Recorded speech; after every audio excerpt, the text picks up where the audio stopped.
What happens when one man tries to watch all the horror films of the 1980s? Well, we're about to find out because I'm your host, Josh Spiegel, and this is the 80s Project.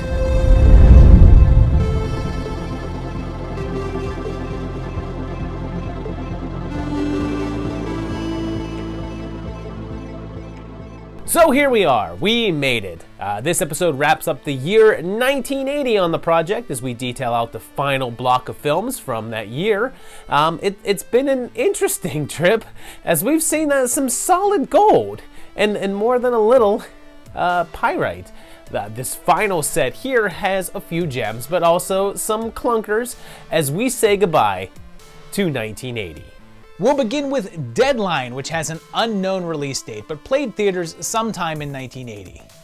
It has Steven here, who's a writer, and his daughter is the little brood girl, but he also has a real problem with his plumbing.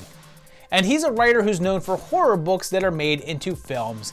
And the latest is called Anatomy of a Horror, which has goats and bulldozers and a healthy bit of gore, and Anatomy of a Horror was actually the working title of this film. While people criticize him for writing what he does, he flashes to various dark scenarios in his mind, and as his pressures intensify and he's facing down a deadline to come up with a new book, his fantasies become wilder and wilder. And wow, what a weird story this one has with its release, because no one seems to really know when it came out. It's confirmed that it was filmed sometime in 1979, and film guides listed the year of release as 1980, with no month or day, just 1980.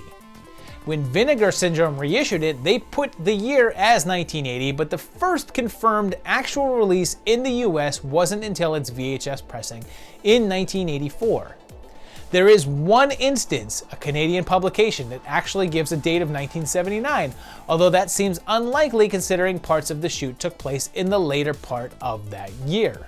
However, it's generally believed that it did play a limited amount of theaters in Canada in 80, which is where that date comes from. It was the directorial debut of Mario Azzopardi, who would then go on to a pretty long run of directing TV shows and TV movies, working on everything from the Highlander series, to Sliders, to a couple of episodes of Two, a very short-lived show my mom and I used to watch about a man accused of murdering his wife and going on the run to prove the killer was actually his evil twin brother. But in this one, there's visions of a Nazi band playing the Brown sound, and reality and fantasy start to blend as tragedy strikes, leading up to a wild ending. My rating on this one is a 3.5. This was an interesting surprise. It's a weird, fractured narrative that's spiced up with some intermittent gore, and I was into it. Its horror cultural significance is a 1 though. It's super obscure, never talked about, hard to find information on, and didn't lead to any careers in horror. Should you watch it? Yeah, maybe because I wasn't expecting anything, I thought it was a win. Right there and movies! Movies! It's movies! Because you see, this is what made it all possible! Next up is another one with no known date of release, and it's Beyond Terror from Spain. It starts with an older man picking up a prostitute, and he suggests a hotel, but she wants something more romantic, like, I guess, this grassy field full of rocks. It's a scam though, and she kills him and robs him, and then meets up with her criminal friends, who rob a business and take a couple of hostages, hiding out in an old house where an old woman lives. And there's a little kid there too, and at a half hour in, it's really just a standard crime story, and was apparently at least partially written by an uncredited Juan Piquer Simon, who wrote the film Pieces as well as Slugs. Until recently, this one was also really hard to find, pretty much only existing on VHS in really low quality transfers, but has recently gotten some sharper treatment. After they burn the house, the old woman curses them, and it transitions into the horror element.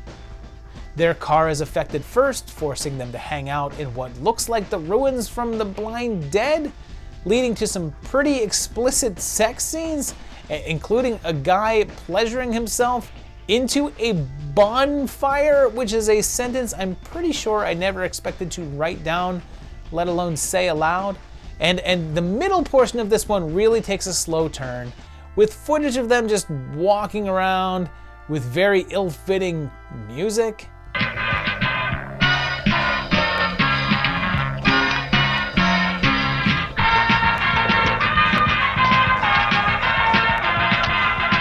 But in the last 10 minutes or so, things really start popping off. And here's a completely random thing about this movie. The poster features this artwork of a witch woman, which was literally just directly stolen from an old Vampirella comic book cover. My rating on this one is a 2.5. There's some fun stuff, and it's not a bad watch per se, but there's just too much lag in between. Its significance is lower since it's a very forgotten film and was hard to even find for a while, so I'm giving it a 1. Should you watch it? Likely not, but if you do end up doing so, you're not going to be mad or anything. Here's another one with no set release date, and all we know is that it ran in theaters in Italy in 1980, but it's a Spanish film called Stigma, or Estigma. We meet young Sebastian here, played by Christian Borromeo, who we just saw recently in House on the Edge of the Park, and would later go on to show up in Argento's Tenebrae, and his father just died. It's told that he was born with a Venetian veil, a membrane of skin over the face, and for some reason, that gave him psychic powers, or something. I looked it up and it's definitely a real thing, also called a birth call, but it doesn't look like people think it makes you psychic, but it's often seen as a sign of good luck. A girl he's pushing himself on flees and ends up dead, and he blames himself and has visions of his own death, and he starts to think that not only was he responsible for that death, but his father's as well. Death continues to surround him, and this one was directed by José Ramón Larraz, who was most known for making the lesbian vampire film called Vampires with a Y in there. But he also made the wild slasher flick The Edge of the Axe, which I've covered in one of my Friday the 13th ripoff videos. But then, at about an hour in, this movie takes a weird turn. Sebastian decides to get hypnotized and revisits his past lives, in which he had an incestuous affair with his sister and possibly killed his parents? It's a really strange sort of stream of consciousness series of events that don't necessarily seem connected, but it's pretty rich in style and atmosphere. I'm gonna go ahead and give this one a 2 because although it has some interesting stuff going on and a nice feel, it's just a bit of a drag that doesn't really go anywhere. Its HCS is a 1 since it's also really forgotten and doesn't add much new to the genre. Should you watch it? Probably not. It can be skipped.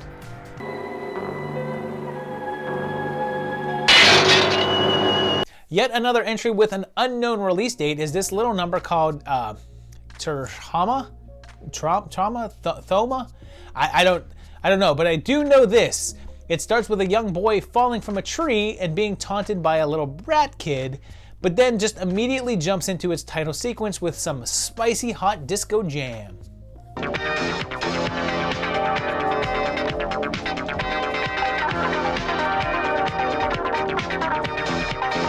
We then jump ahead and that kid is now grown up, I'm assuming based on the eye, and holy crap, he's into Lego. I'm automatically assuming that this guy is the film's hero because he's killed a cat. Not the hero then. I refuse to believe that anyone out there can love the Legos and also kill kitties. I may deduct points for that.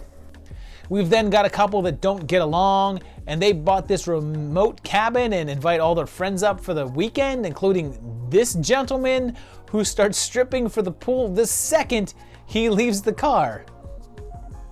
Sure enough, our psychotic dude is here, just, I guess, wrestling dogs and such and killing them. So yeah, if you're sensitive to animals dying in movies as opposed to people, this one's not for you. Soon they know what's going on and are stuck in the cabin, and this one was directed by a Gianni Martucci, who didn't do too much in the film world. He directed one more movie after this, and that was pretty much it. And there's definitely a level of sleaze involved here that's a touch higher than usual for this sort of giallo. The characters are mostly pretty unlikable, as they all have their own hidden agendas as well, and it's a pretty standard slasher with a fairly bonkers ending that's weird and abrupt. My rating on it is a 2. It just kind of wanders a whole lot with no clear direction and pretty much no one to root for. Its significance is pretty low at a 1 since it's very obscure, features no one of note, and offers nothing new to impact the genre. Should you watch it? You could safely pass.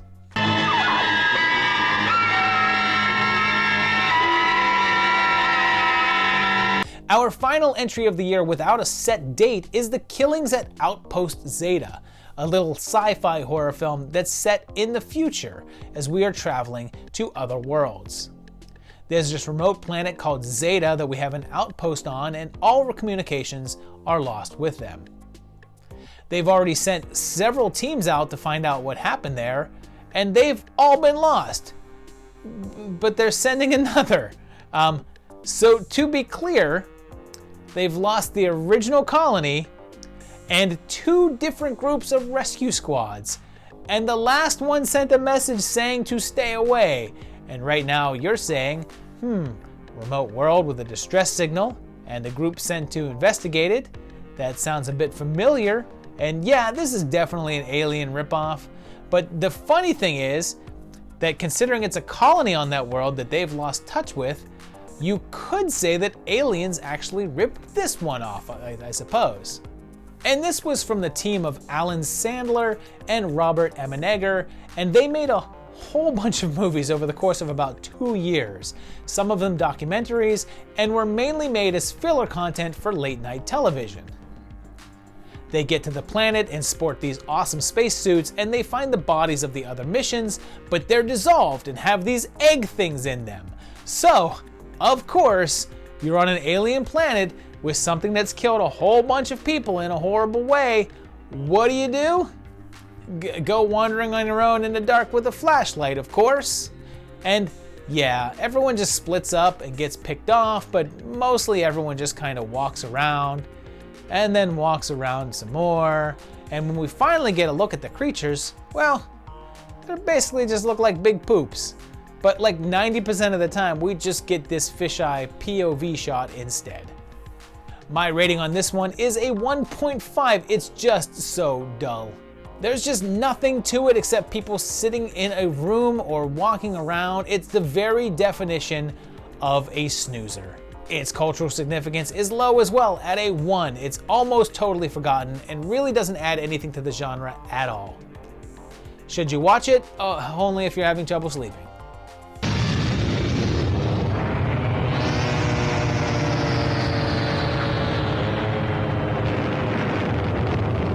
Back to movies with a definitive date, and on December 18th, there was the release of Nightkill. It's got an angel, and she's married to Mannix, and they're both pretty unhappy, and she's looking to get divorced because he's a bit of a dick. Like, he teases a monkey. Who does that? What kind of jerk teases a monkey? Thing will rip your face off.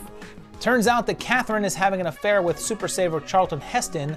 Like, did they give him the role in Beneath the Planet of the Apes because he looks like Heston put through a taffy pull? Steve goes behind Catherine's back and poisons Wendell on his own and plots to run away with her and tells her that there's a bag stashed at the airport with $1 million in it, and he's going to impersonate him in order to give them an alibi. Sturba the werewolf bitch shows up in a low-cut top, of course, and her husband might feed you to something in a crate, and this was actually directed by Ted Post, who directed Beneath the Planet of the Apes as well, and this was intended for a theatrical release. They had planned to put it in theaters in January of '81, but apparently the studio got cold feet with the film and instead only ran it in a couple of theaters and then sold it to NBC, who then ran it as a movie of the week. It was intended to be Jacqueline Smith's big breakout role and take her from a TV actress to film, but obviously that didn't quite work out. The great Robert Mitchum shows up and gives us the Mitchum 1980 trifecta. So far in this year, we've now had films that featured Robert and each of his 2 sons. He's investigating her husband's disappearance, and things get pretty wild when his body goes missing and is instead replaced by a dead Steve, and pretty soon she's being stalked. But is her hubby back from the dead? Or are we watching a sort of a remake of Diabolique? I don't know. The focal point of the movie, judging from the poster, is the shower scene near the finale with Smith, although there's no actual nudity in the film, and the ending not only throws a twist at you, but doubles it up as well, and this is fun if you judge it from the promotional material. You'd think it was a slasher flick of some sort, but it's actually a Hitchcockian-style thriller with a particularly dark ending. My rating on it is a 3. It's better than I expected it would be, but it's still a bit stale for a good portion of it, but there's enough to enjoy while it's on.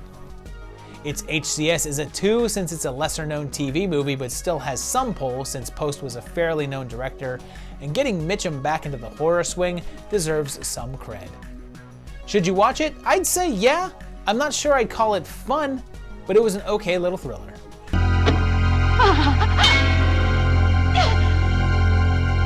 You miserable, sick man! I wish you were dead! Next up is an appropriate little number since I'm putting this out in early January, since on December 19th, New Year's Evil was released. It's set on New Year's Eve, duh, and it's got Pinky Tuscadero as a singer performing, but there's also a killer on the loose. Diane's son is Mike Tobacco from Killer Clowns, and he's basically unrecognizable here, like to the point that I'm looking at him thinking this guy looks familiar, and then looked him up and was completely shocked when that's who it was. That's why we call our celebration New Year's Evil. Ladies and gentlemen, we have a title. Turns out that the killer is calling into Diane's show with a voice changer and claims he'll kill someone close to her at midnight. And hey, not only did she say the title, but these guys sing it. Tell me, will it be sweet New Year's Eve, or do I feel a New Year's Evil? So what the killer is doing is timing up his slashings with the various midnight countdowns across the US and taping them, and kills this nurse at midnight EST and plays the audio for Diane over the phone. Meanwhile, Derek seems to be having some trouble of his own. And you know, the weird coincidence of the title is the fact that in the same year, we have dual holidays since we had Christmas Evil and now New Year's Evil, so I'm kind of mad that it just didn't become a theme and be like Valentine's Evil and St. Patrick's Evil and so on. It was directed by Emmett Alston, who also made the bizarrely trippy film Demon Warp, and of course, the cinematic gem that was Little Ninjas. It was considered a fairly by-the-numbers slasher at the time, but has since developed a bit more of a cult following, with that title song by The Shadow becoming a horror rock standard. It all ends back at the hotel for a pretty wild twist and a pretty tense elevator sequence, and something I realize can make or break a movie for me: a dummy dropping.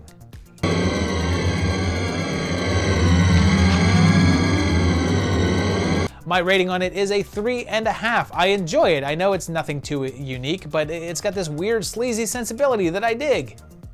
Its HCS is a 3 since it's growing in cult status, but still isn't really all that known, although more and more people seem to be getting hip to it as a great holiday rock and roll slasher flick. Should you watch it? I'd say yeah.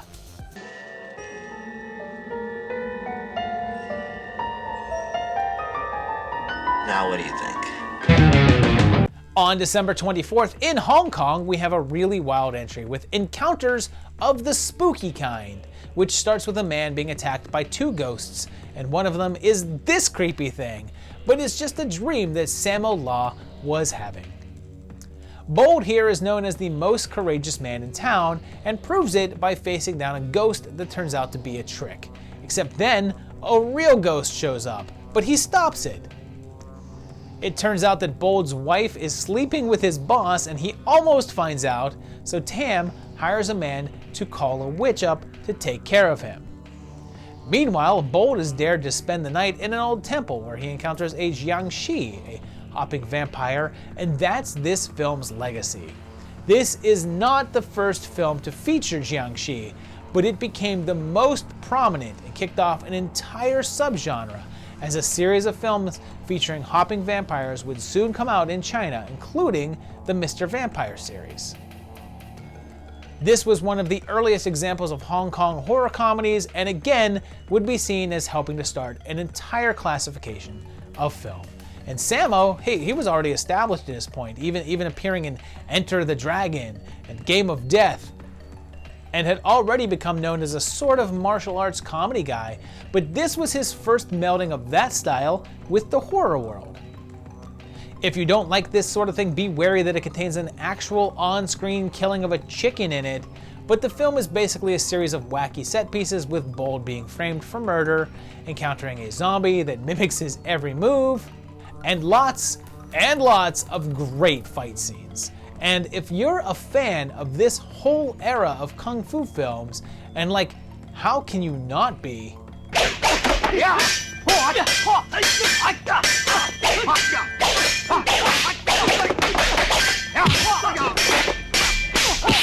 Then you'll recognize quite a few of the faces as well.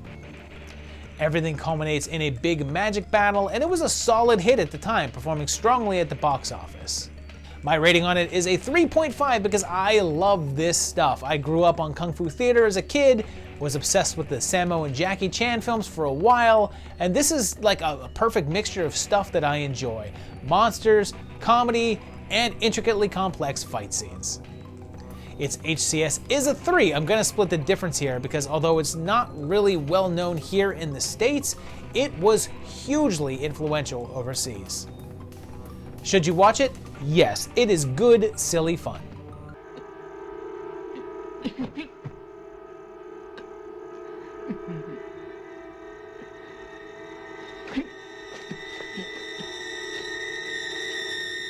The final film of this block, and in fact, this year, happened on December 25th with the Christmas release of Altered States.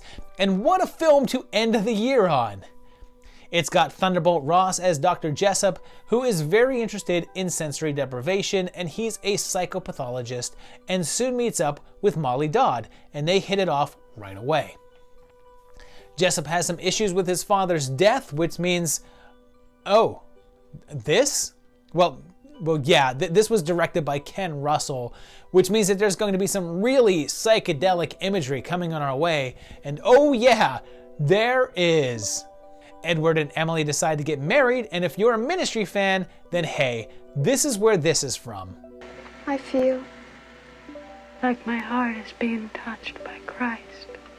It then jumps 7 years, and Edward's getting more and more out of control, and his marriage is on the rocks, and he's obsessed with tapping into the human mind and finding new states of consciousness, theorizing that the energies that make up our bodies and minds are the same that have been around since the beginning of time, and still have memories of previous forms, since energy cannot be destroyed. And that means hallucinogenic trips, because again, Ken Russell. So this was based on a book by Paddy Chayefsky, who also wrote the screenplay and retained quite a bit of control over how the film was adapted. This actually caused an issue early on, since originally Arthur Penn, Oscar-nominated director of Bonnie and Clyde and The Miracle Worker, was hired to head this one up. However, his clashes with Chayefsky over the direction of the film caused him to quit in the middle of a rehearsal, causing a delay in the film. Russell, who previously did the Who's Tommy film and Liz to Mania, came on board to add his own touches, and the increase in special effects work ballooned the budget from $9 million all the way up to $15 million. And even then, Russell and Chayefsky would butt heads on set, with the writer withdrawing his name from the film, leaving it to be credited to the fictitious Sidney Aaron instead. It seems that even though Russell changed very little from the script, Chayefsky objected to the way that those words were said. He wanted a quieter, more understated film, which isn't really how Russell does things, instead going for a more dramatic, over-the-top tone with his actors. Little baby Dan Fielding pops in, as does Lassard, and then the changes begin, and Jessup's experiments lead to some really cool bladder effects, which were revolutionary at the time, with some work done by the legendary Dick Smith and an uncredited Rick Baker. There's even an appearance by super tiny Drew freaking Barrymore in one of her very first acting roles. During his tests, he devolves into an ape man and even further back into some sort of proto-human, and unfortunately, the film wasn't terribly well received. It wasn't poorly reviewed though, either, as most of the critics seemed to enjoy it, but all felt as if it was an overall average experience. Audiences mostly agreed, since although the film made money, it didn't make much, bringing in only around $20 million at the box office versus the $15 million budget. Over time though, it's gained in popularity and regard. My rating on it is a 4. I really like it. I think it's interesting to look at, and the concepts it brings up are fascinating, even if the execution isn't always 100%. Its HCS is decent. I'll put it at a 3.5 since it's a genre piece with Russell, features some top name actors, and has been referenced quite a bit in pop culture, including a parody on South Park of all places, and a certain animated music video. Should you watch it? Hell yeah, give it a go.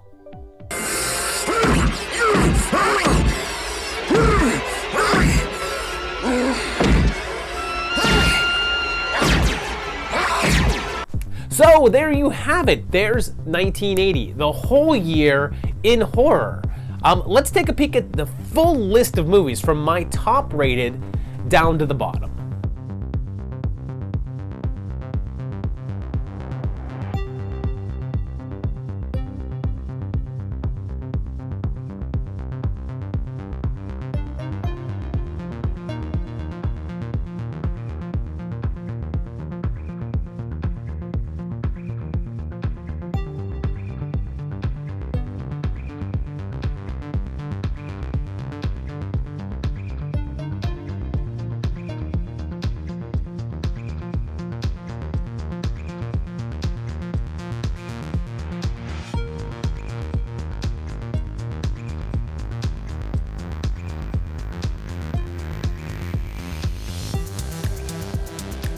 Now, I'm going to take a sidestep here because my friend Uncle Pete has a channel. It's called Your Friendly Neighborhood Uncle Pete, and he and another gentleman named Carlin Cook, who also has his own channel, have a show called Horror Movie Superlatives, where they rate films kind of like a high school yearbook. And I want to borrow their concept right here and do my own scoring of 1980 in their format.